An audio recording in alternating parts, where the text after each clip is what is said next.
Hello students, स्वागत है आप सबका मैथ्स मैजिक यूट्यूब चैनल पे बाय कृष्णा सर। आज हम लोग क्लास 10th के मैथ्स का चैप्टर 4 देख रहे हैं, जिसमें हम पिछले क्लास में 4.2 के क्वेश्चन नंबर 1 कर चुके हैं। आज की क्लास में हम लोग क्वेश्चन नंबर 2, 3, 4, 5, 6 इन 5 क्वेश्चनों को देखेंगे। तो चलिए देखते हैं कि इसके क्लास में है क्या। दूसरा नंबर क्वेश्चन जो आपको दिख रहा है वो कह रहा है उदाहरण 1 में दी गई समस्याओं को हल करें। वो पीछे उदाहरण में दी गई है समस्याएं, उसको मैं लिख कर लाया हूँ, उसको सॉल्व करते हैं पहले, फिर 3, 4, 5, 6 सॉल्व करेंगे। आज का क्लास खासकर विशेष होने वाला है झारखंड बोर्ड के बच्चों के लिए। जो क्वेश्चन आप देख रहे हैं 3 वो 2 बार आ चुका है 15 और 18 में, तो ये प्रबल संभावना है कि 21 में आ सकती है। उसके बाद क्वेश्चन नंबर 5 जो आप देख रहे हैं यह भी 13 में आया हुआ है, और ख़ास बात यह है कि यह क्वेश्चन 6 मार्क्स का है, तो बहुत ही महत्वपूर्ण है आज का क्लास आप सबके लिए। तो बने रहिए लास्ट तक। आज के क्लास में देखते हैं क्या कुछ खास आज सीख सकते हैं, सीखने के लिए है हमारे पास। देखिए उदाहरण नंबर 1 का पहला जो क्वेश्चन है, 2 क्वेश्चन था उसमें, उसको लिख कर लाया हूँ। कह रहा है जॉन और जीवंती के पास कुल मिलाकर 45 कंचे हैं, दोनों 5-5 कंचे खो देते हैं और अब उनके पास कंचों की संख्या का गुणनफल 124 है। तो ज्ञात करें कि आरंभ में उनके पास कितने कंचे थे। ध्यान देने वाली बात है कि 2 व्यक्ति है, दोनों के पास मिलाकर जॉन है और जीवंती है, दोनों के पास मिलाकर कितने कंचे हैं 45। दोनों के पास मिलाकर 45 है। देखिए जॉन और जीवंती दोनों के पास कंचे मिलाकर कितने हैं 45। अब अगर जॉन के पास x है तो जीवंती के पास कितना बचा होगा टोटल में से, जो जॉन के पास है, मतलब 45 माइनस x। आई होप कितना क्लियर हुआ हो। तो आइए इसी तरीके से हम जॉन को x मान लेते हैं कि जॉन के पास x कंचे हैं, तो माना कि जॉन के पास कंचों की संख्या x, तो जीवंती के पास 45 माइनस x। क्लियर है यहाँ तक। अब कह रहा है कि दोनों 5-5 कंचे खो देते हैं, तो जॉन के पास x कंचे थे पहले, अब 5 कंचे खोने के बाद उसके पास क्या बचेगा, x में से 5 घट गया है। उसके बाद जीवंती के पास पहले कितने कंचे थे 45 माइनस x, देखिए था, अब वो 5 और कम कर दिया है, तो 45 माइनस x माइनस 5। अब यहाँ देखिए 45 माइनस x माइनस 5, ये इससे माइनस हो गया तो 40 माइनस x। यहाँ तक क्लियर है। अब समझते हैं नेक्स्ट क्या कह रहा है। फिर आइए क्वेश्चंस पे। क्वेश्चन कह रहा है कि 5-5 कंचे खोने के बाद उनके पास कंचों की संख्या का गुणनफल 124 है, तो आरंभ में कितने कंचे थे। मुझे x का वैल्यू निकल गया तो मैं निकाल लूँगा कि दोनों के पास कितने कंचे थे। प्रश्न क्या कह रहा है कि अभी जो वर्तमान में दोनों के पास कंचे हैं कितने हैं, x माइनस 5 और 40 माइनस x। इस दोनों का प्रोडक्ट 124 है। ध्यान से देखिएगा, x minus 5 into 40 minus x, और इस दोनों का प्रोडक्ट 124 है। बस इसी इक्वेशन को सॉल्व करके x की वैल्यू निकाल लेनी है, हमारा आंसर आ जाएगा। तो सॉल्व करते हैं। आइए स्टूडेंट्स इसको सॉल्व करते हैं। इसमें क्या है हमारा, इसको इस प्रकार से आप लिख सकते हैं, ध्यान से देखते चलिएगा, सब कुछ क्लियर हो जाएगा बड़े ही आराम से। 1, 2, 4 ये सब बेसिक है। अगर आप नहीं समझ पा रहे हैं तो पिछले क्लासेस को देख लीजिए चैनल के प्लेलिस्ट से, और क्लासेस समझ में आ रही हो तो लाइक, शेयर, सब्सक्राइब, कमेंट्स करते रहिए। इसका इंटू इससे होगा तो 40x minus x square minus plus minus 45 जा 200 minus minus plus 5x equal to 124। I hope कि इतना क्लियर हुआ होगा। अब आइए माइनस एक्स स्क्वायर को पहले ले आए हैं, उसके बाद x वाले को देखिए 40x और 5x प्लस में है तो प्लस 45x, उसके बाद माइनस 200 है यहाँ, और इधर से इसको लाइएगा तो 124 माइनस में हो जाएगा, इक्वल टू हमारे पास बचेगा 0। अब आइए देखते हैं कि क्या कुछ है खास। इसमें क्या है, minus x square plus 45x यहाँ से देखिए 200, तो ये 324 = 0। अब यहाँ से आप माइनस से दोनों साइड इंटू कर लीजिए, यहाँ माइनस है, अगर दिक्कत हो रही है तो इस प्रकार से आप 3240। अब देखिए माइनस से सब जगह इंटू करने से इफेक्ट क्या पड़ता है इसको समझिए। बार बार यहाँ से minus minus plus x² plus minus minus 45x है, यहाँ ध्यान दीजिएगा, माइनस माइनस प्लस 324 = 0। ऐसा करने से इस प्रकार से इसको समझिए कि माइनस डालने से इफेक्ट क्या पड़ता है। माइनस डालने से साइन बस सारे का चेंज हो जाता है, हो गया। इधर माइनस से आप यदि इंटू किए होते तो आपको कोई फर्क नहीं पड़ना है, जीरो को तो जीरो ही रहा। अब आपको पिछले क्लास याद करिए कि इस प्रकार के प्रश्नों को हम किस प्रकार से सॉल्व करते थे। ऐसे प्रश्नों को सॉल्व करने के लिए हम प्राइम फैक्टराइजेशन मेथड गुणनखंडन विधि का प्रयोग करते थे। उसमें हमारा फर्स्ट और लास्ट को इंटू करते थे, तो यहाँ 1 है तो 1 से कोई फर्क नहीं। अब 324 को फैक्टराइज करना रहता था, फैक्टराइज करिए, तो 324 को यदि आप फैक्टराइज करते हैं तो ये इस प्रकार से आएगा, फिर 2 से करेंगे तो इस प्रकार से आएगा। अब 2 से नहीं लगेगा, ये 27 टाइम्स होगा, 3 से 9 टाइम्स और फिर 3 से 3 टाइम्स। अब आपको क्या करना रहता था, इस सारे का पेयर इस प्रकार से बनाते थे कि हमारा इंटू करके +24 मिल जाए, 324 मिल जाए और प्लस माइनस करके 45x मिल जाए। x² इंटू करके होता है तो वो मिल ही जाता है। विशेषकर इसको समझने के लिए आप पिछले क्लास का वीडियो देख लीजिए। अब आइए मैं यहाँ क्या करता हूँ कि देखिएगा, ये 3 3 जा 9 रख लेता हूँ और 2 2 जा 4, 3 जा 12, 3 जा 36, मतलब इसके फैक्टर को 36 और 9 में हम ले लेते हैं। अब देखिएगा क्या होगा लेने से।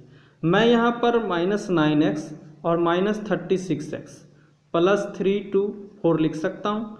क्यों, देखिएगा इस 45 को मैं ब्रेक किया हूँ इस 2 में, minus minus plus sign minus का 36 और 9 45x कंप्लीट हो गया है। ये एज इट इज़ लिखा हुआ है, ये एज इट इज़। विशेष इसके लिए पिछले क्लास आप वीडियो देख लीजिए। आइए यहाँ इस दोनों में से कॉमन निकालना है x -9, फिर यहाँ से -36 कॉमन लेंगे तो x - 9 = 0।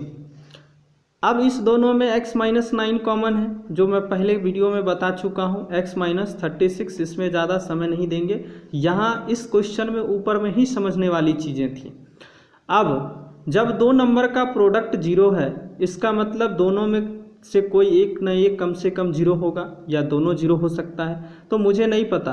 तो जब हम x - 9 = 0 लेंगे तो x = 9, और जब हम x - 36 = 0 लेंगे तो x = 36।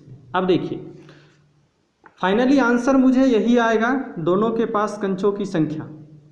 लेकिन हमें समझना है कि क्या होगा। यदि समझिएगा, यदि x = 9 लेते हैं, x = 9, तो अब 9x किसको माने थे, ध्यान दीजिए यहाँ x किसकी संख्या माने थे, x माने थे जॉन के पास। तो जॉन के पास कंचों की संख्या x है, ध्यान दीजिएगा।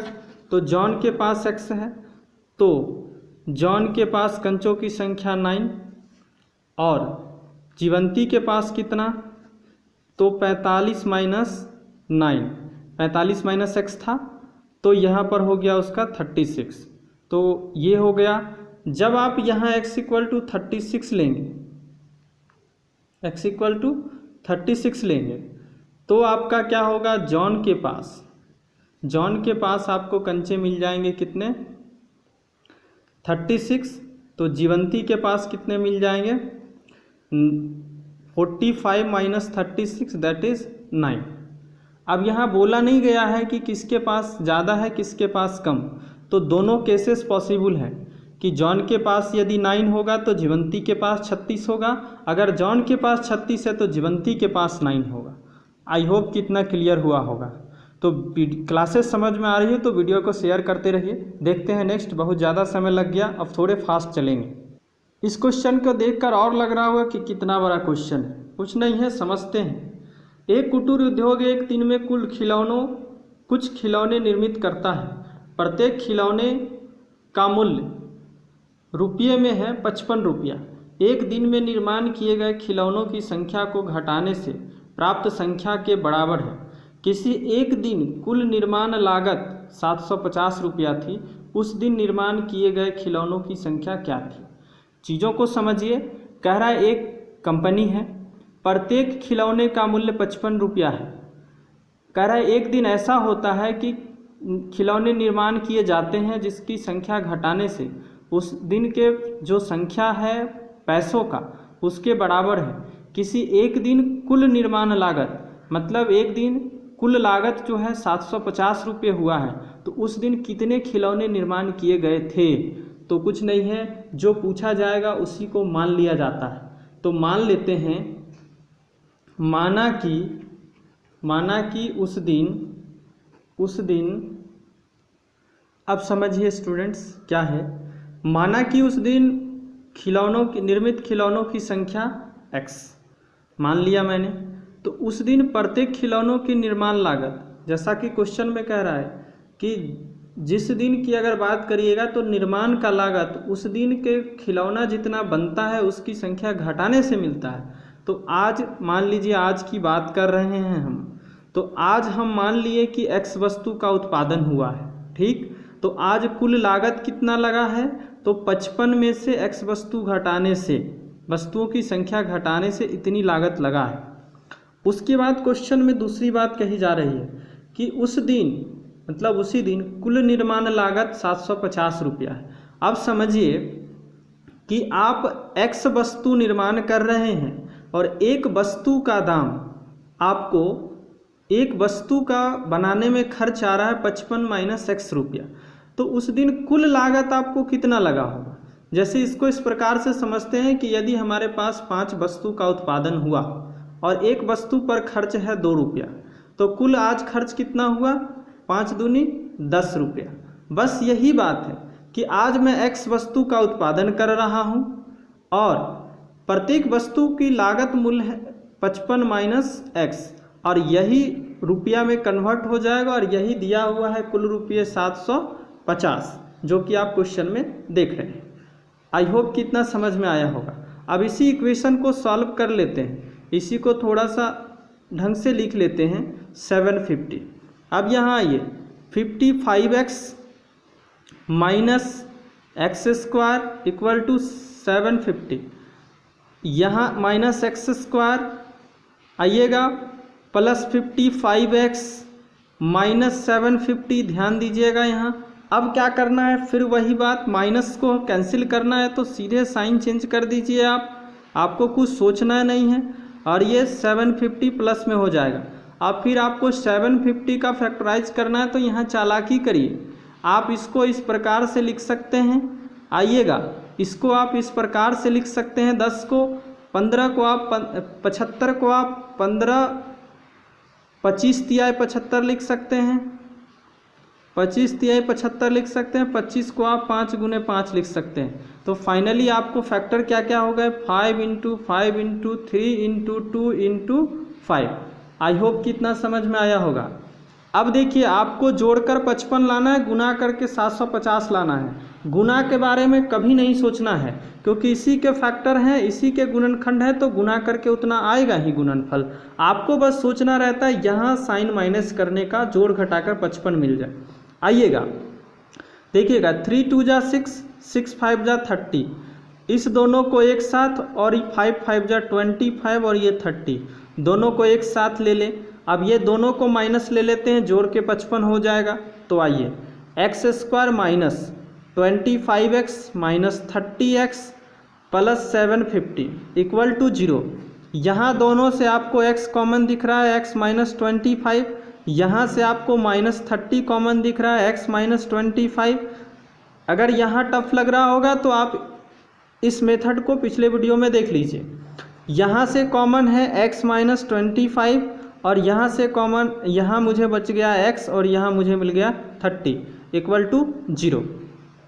अब यहाँ से x की वैल्यू जैसे ही निकल जाएगी, हमारा सब कुछ निकल जाएगा। आइए यहाँ से आते हैं यहाँ इस पेज पर। अब देखिए, जब आप x माइनस 25 इक्वल टू 0 लेंगे तो x इक्वल टू 25, और जब आप x माइनस 30 इक्वल टू 0 लेंगे तो x इक्वल टू 30।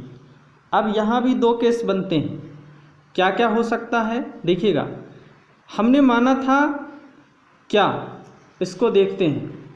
हमने माना है x, किसको माना है, उस दिन निर्मित खिलौनों की संख्या, तो एक खिलौने की लागत। तो खिलौने की संख्या यहाँ हो जाएगा आपका 25। तो एक का लागत हो जाएगा आपको 55 माइनस 25 दैट इज़ 30। यहाँ यदि आप खिलौना को मानते हैं, यहाँ खिलौने की संख्या हो जाएगा आपका 30। तो एक खिलौने की लागत यहाँ से आपको मिल जाएगा। आप यहाँ 55 से 30 माइनस करेंगे तो 25। तो यहाँ दोनों चीज़ पॉसिबल है। या तो खिलौनों की संख्या 25 हो गई तो एक का लागत 30 रुपया होगा, यदि खिलौनों की संख्या 30 हो तो एक का लागत 25 रुपया होगा। आई होप कि इतना समझ में आया होगा। अब चलिए नेक्स्ट क्वेश्चन देखते हैं। आइए तीसरा क्वेश्चन है, कह रहा है ऐसी दो संख्या ज्ञात कीजिए जिनका योगफल, बस यही दो हमारे काम का है, जिनका योगफल 27 है और गुणनफल 182 है। माना कि पहली संख्या x, तो दूसरी संख्या क्या होगी? ध्यान दीजिएगा कि मान लीजिए कि ये x और y है, x प्लस y का वैल्यू 27 है, तो y क्या होगा 27 माइनस x। बस यही बात है, पहली संख्या है और दूसरी यदि y होता तो 27 माइनस y होता, तो यही 27 माइनस x। क्वेश्चन को फिर देखिए, अब इस दोनों संख्याओं का गुणनफल कितना है 182। प्रश्न से x into 27 minus x equal to 182। अब यहाँ से इसको तोड़ दीजिए तो 27x minus x square equal to 182। ध्यान दीजिएगा, यहाँ से minus x square plus 27x equal to 182, यहाँ से minus x square plus 27x minus 182 equal to 0। Sign change करना, x square minus 27x plus 182 equal to 0। अब आपको फिर 182 को तोड़ना है, 2 से टूट रहा है, यहाँ से देखिए 13 बार में टूट रहा है, ये 7 से टूट रहा है, 13 सत्ते 91। अब देखिए 7 दूनी 1 फैक्टर 14 लेते हैं और एक 13 लेते हैं तो अपना काम हो जाएगा। तो x square minus 13x minus 14x plus 182 equal to 0। इस दोनों में x कॉमन है, x माइनस 13, यहाँ से माइनस 14 कॉमन है, बचेगा x माइनस 13 इक्वल टू 0। ध्यान दीजिएगा, x माइनस 13 यदि कॉमन निकाल लेते हैं इस दोनों जगह से तो यहाँ से x मिला और यहाँ से मुझे 14 मिला इक्वल टू 0। जब आप x माइनस 13 इक्वल टू 0 लेंगे तो x का वैल्यू 13 होगा, और जब आप x माइनस 14 इक्वल टू 0 लेंगे तो x का वैल्यू 14 होगा। अब देखिए, जब x बराबर 13 है तो पहली संख्या क्या हो जाएगी, आपने माना था x, ये हो जाएगा 13, और दूसरी संख्या क्या हो जाएगी आपका, जो आपका है वो है 27 माइनस 13, तो आपका हो गया 14। सेम यही बात है, यहाँ पहली संख्या आपका 14 है तो दूसरी संख्या आपका क्या हो जाएगा 27 माइनस 14 दैट इज़ 13। तो आपको यहाँ पर संख्याएं पूछी गई थी तो आप बोलेंगे अतः संख्याएं 13 एवं 14 है। आई होप कि इतना समझ में आया होगा। आप चाहे तो स्क्रीनशॉट ले सकते हैं। चलिए देखते हैं नेक्स्ट क्वेश्चन क्या है। आइए समझते हैं, पिछले क्वेश्चन से रिलेटेड क्वेश्चन है। दो क्रमागत धनात्मक पूर्णांक ज्ञात कीजिए जिनके वर्गों का योग 365 है। अब समझिएगा, ये क्रमागत धनात्मक पूर्णांक मतलब कंजुगेटिव पॉजिटिव इंटीजर। सीधे सी एक बात समझते हैं, कहीं से अब हम लिखना शुरू करते हैं 7 6 7 8 9 10 11 कुछ भी लिखें, ये लगातार संख्या, इसी को हम क्रमागत या कंसेक्यूटिव नंबर बोलते हैं। अब इसमें देखिए किसी एक को यदि x मानते हैं तो अगला क्या x + 1 से मिलेगा। ये 7 है तो ये 8 है, ये क्या 7 + 1 है, तो बस यही होता है इसका जनरल फॉर्म। तो माना कि पहली क्रमागत संख्या बराबर x, इसीलिए दूसरी क्रमागत संख्या बराबर x + 1। प्रश्न क्या कह रहा है कि वर्गों का योग मतलब x² + x + 1 का होल स्क्वायर = 365। बस इसी को सॉल्व कर देना है। आइए देखते हैं, x² + a + b का होल स्क्वायर है तो a² + 2ab + b² = 365। x² + x² + 2x + 1 = 365। x² 2x² + 2x + 1 - 365 = 0। देखिएगा 2x² + 2x और ये 1 माइनस हो जाएगा तो -364 = 0। आई होप इतना समझ में आया होगा। अब देखिए 2 सब में है तो 2 कॉमन निकाल लेते हैं, क्वेश्चन सिंपल हो जाएगा। यहाँ से 2 निकालिएगा तो 18 और 2 = 0। अब आते हैं, देखिएगा ध्यान से, ये 2 को आप यदि इधर भेजते हैं, एक एक स्टेप लिख रहा हूँ ताकि आपको समझने में दिक्कत ना हो, तो 0 ही होगा। x² + x - 182। अब आइए 182 का आप फैक्टर निकाले थे तो 13 और 14 आया था, पर वहाँ आपको लाना था 27, यहाँ आपको लाना है +1। तो देखिए बड़े वाले को प्लस, छोटे वाले को माइनस ले लीजिए, काम हो जाएगा। x² + 14x - 13x। अब देखिए इस दोनों को सॉल्व करिएगा तो +x मिल जाएगा, -182 = 0। इस दोनों से कॉमन निकालिए, x कॉमन है, x + 4 होगा, -13 यहाँ से लेंगे तो x प्लस यहाँ से 4 मिलेगा = 0। ध्यान दीजिएगा। अब आइए x + 4 कॉमन निकालेंगे, ये 14 है ना, 14 है, ये 14 है, ध्यान दीजिएगा। 14 में से 13 घटाएंगे तो x मिलेगा, और ये x - 13 यहाँ भी 14 होगा, मिस्टेक है, = 0। अब x + 14 = 0 एक केस बना, और x - 13 = 0 एक केस बना। अब x = 13 यहाँ से मिलेगा, x = -14 मिलेगा। अब देखिए यहाँ पर ये वैल्यू पॉसिबल नहीं है, क्योंकि बोला है क्वेश्चन में कि धनात्मक होना चाहिए। तो x = क्या लेंगे हम, x = 13 मेरा आंसर आया। तो पहली संख्या क्या हो गई, पहली संख्या हमने माना था x, तो ये मिल गया 13, और दूसरी संख्या हमने माना था x + 1, तो ये मिल गया 13 + 1 यानी 14। बहुत लोग ये समझते हैं कि आंसर तो सेम ही आ रहा है, तो जो आया उसी को 13 और 14 आंसर बोल देते हैं, पर ऐसी गलती आप ना करिएगा। क्वेश्चन को समझना है, नेगेटिव नहीं हो सकता है, तो हम इसी को लेकर चलेंगे। अगर दोनों पॉसिबिलिटी, दोनों पॉजिटिव आता तो दोनों से बनाते आंसर वही आता।